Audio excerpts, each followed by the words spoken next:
មួយពី3ញ៉ាំទេបាទខ្ញុំក្នុងគណៈពេលនេះកូនសន្យាថាស្រឡាញ់ប្រពន្ធខ្ញុំនិងស្រឡាញ់ឪពុកម្ដាយក្មេកអស់មួយជីវិតម្យ៉ាងវិញទៀតកូនសូមសិទ្ធិពរជ័យដល់ឪពុកម្ដាយក្មេកឲ្យបានអាយុវែងឆ្ងាយបរិបូរណ៍និងរកស៊ីនឹងបានកំភ្លេចកូនផងហើយសូមសិទ្ធិពរជ័យដល់អ្នកកំដរឆ្លៃស្ដាំសូមឲ្យឆាប់បានប្តី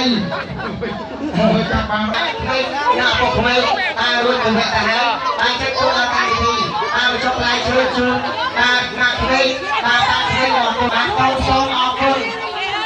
ចំពោះលោកម្ដាយប្រការអ្នកបាប្រការតែឲ្យកូនមានប្តីហើយកូនអំពើណាស់កូនអណាស់ទៅចាប់អើយចាក់ទេបាទកូនអំពើណាស់ហើយជាពិសេសមកពុកព្រៃម្ដាយក្មេងដែលបាននាំកូនបានអាបានប្តីអញ្ចឹងដូច្នេះកូនសូមសិទ្ធិពរជ័យដល់យកឪពុកម្ដាយក្មេងបានជួបតែសេចក្តីសុខគ្រប់ទៅជាលើប្តីពេលបានអាឆ្លាតហើយមិនបានរក្សាពុកដូច្នេះបានឪពុកម្ដាយក្មេងមក